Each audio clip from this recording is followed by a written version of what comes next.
Satan enters unconscious people. Welcome to another manly rant, where we rant to crush maliteracy and to promote domestic excellence for males.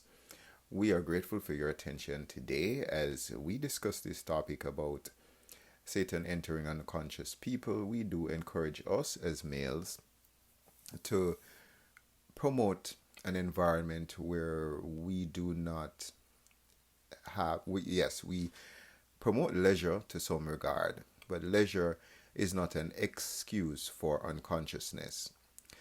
We encourage us to listen today. Why? Because many people do confuse leisure and unconsciousness. Many people, especially on Sabbathing or their rest time, seem to drop our guard, seem to enter into a time of unconscious rest. I don't believe that God wants us to do that.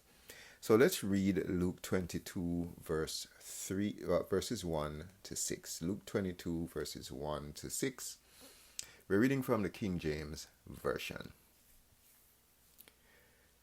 Now the feast of unleavened bread drew nigh, which is called the Passover.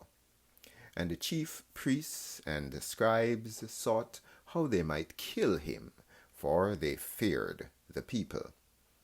Then entered Satan into Judas, surnamed Iscariot, being of the number of the 12.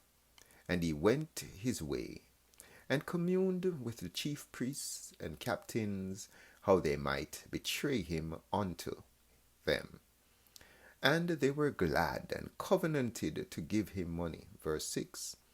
And he promised and sought opportunity to betray him unto them in the absence of the multitude. We make the main point today that Satan enters unconscious people.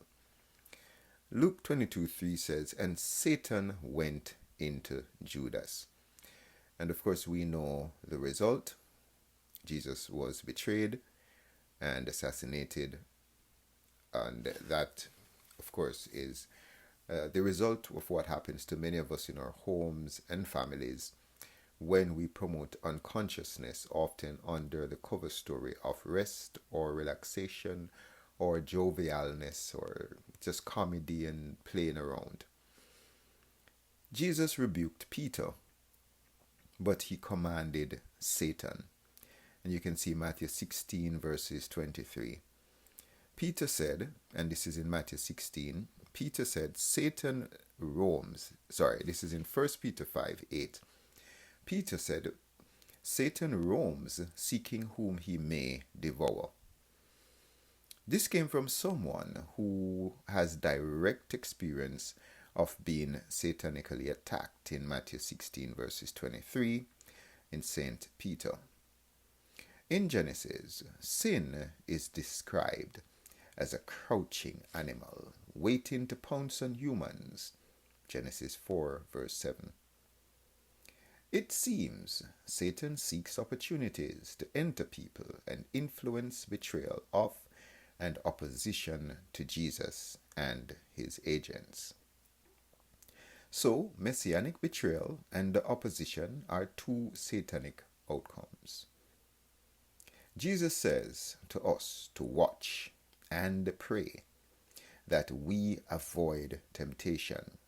Matthew 26:41.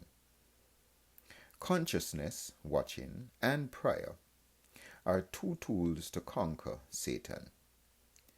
So, not just prayer, but prayer from an aware state, where we are sensitive to our true state and able to commune with Yahweh from that state.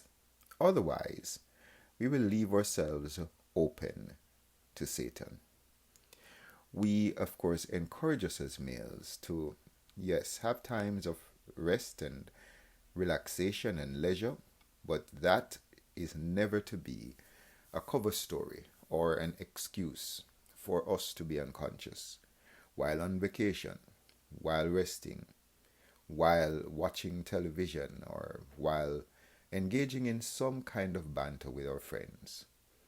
That is often the time when we leave ourselves open for satanic attacks. We encourage us, as we said, to be conscious at all times and to always pray, as Paul said in 1 Thessalonians 5:17, to pray without ceasing. Not that you're going to be some kind of fanatic, but it's better to be a fanatic than to be satanic.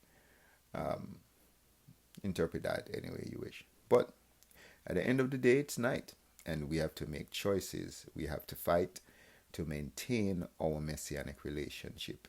Satan enters unconscious people, and we know the betrayal and the trauma and the hurt and pain that can happen.